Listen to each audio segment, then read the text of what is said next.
বানর থাকতো একটি বিশাল বট গাছের ডালে। সে খুব বুদ্ধিমান ছিল। বেশিরভাগ সময় সে বুদ্ধি নিজের জন্য ব্যবহার করত। অন্যদিকে হরিণটি বনে জঙ্গলে ঘুরে ঘুরে ঘাস পাতা খেত এবং ফল খেয়ে তার দিন কাটাতো।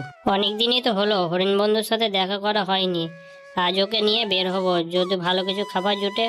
আজকে বনটা অনেক ফাঁকা ফাঁকা লাগছে, বানর বন্ধুর সাথে দেখা করা হলে অনেক ভালো হতো।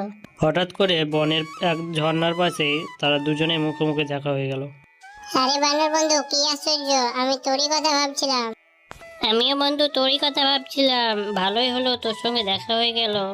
চল আমরা আজকে গভীর জঙ্গলের দিকে যাই কিছু খাবারের খোঁজে। আমি শুনেছি ভিতর দিকে বড় একটি জামের গাছ আছে, চল সেখানেই যাই। তাহলে আর দেরি কেন, চ চ। তারা দুজনে জঙ্গলে দিয়ে হাঁটতে হাঁটতে সেই জামের গাছের কাছে গিয়ে পৌঁছয়। ওহো জাম, আজ তো দারুণ হবে রে। গাছটা কিন্তু অনেক উঁচু, তুই যদি নিচে দাঁড়াস আমি তোর পিঠের উপরে চেপে জাম পারবো। ঠিক আছে, কিন্তু আমায় অবশ্যই জাম দিবি। অবশ্যই বন্ধু, সে কথা আর বলতে। বানর তখন হরিণের পিঠের উপরে চেপে কিছু উপরে উঠেই একের পর এক জাম খেতে শুরু করলো। এত মিষ্টি জাম আমি একাই খেয়ে নিব, ওকে দেবো না। বানর বন্ধু, আমার জন্য কিছু ফেলে দাও। একটু দাঁড়া, এই জামগুলো কাঁচা আছে, আমি আগে দেখি কোনটা ভালো। অনেক সময় পেরিয়ে গেল কিন্তু হরিণ একটাও জাম খেতে পেল না। তাই রাগে সে বাঁদরটিকে নিচে ফেলে দেয়। তুই আমার সাথে চালাকি করছিস?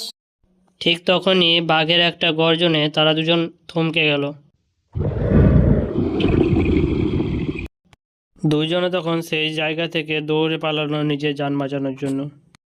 কিছু দূর গিয়ে তারা একটি ঝোপের পেছনে লুকিয়ে পড়ল এবং তার কিছুক্ষণ পরে বাঘ সেখানে এসে হাজির হলো। কি ব্যাপার?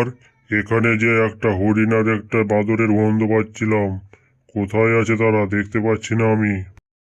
আর যদি দুজনকে পাই না, আমার কতই না সুস্বাদু নরম মাংস খাওয়া হবে। যাই যাই, ভেতর দিকে একটু দেখে আসি।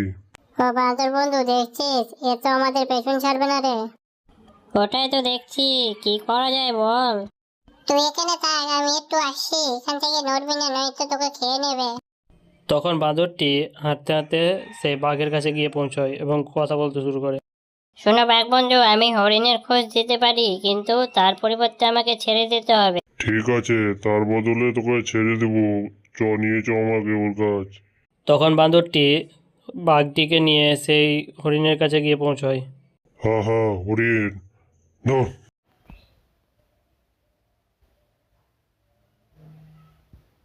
তুমি তো হরিণটাকে খেয়ে নিলে, এবার আমাকে যেতে দাও। আমার হাতের পরা কোনো মাংস আমি যেতে দিই না।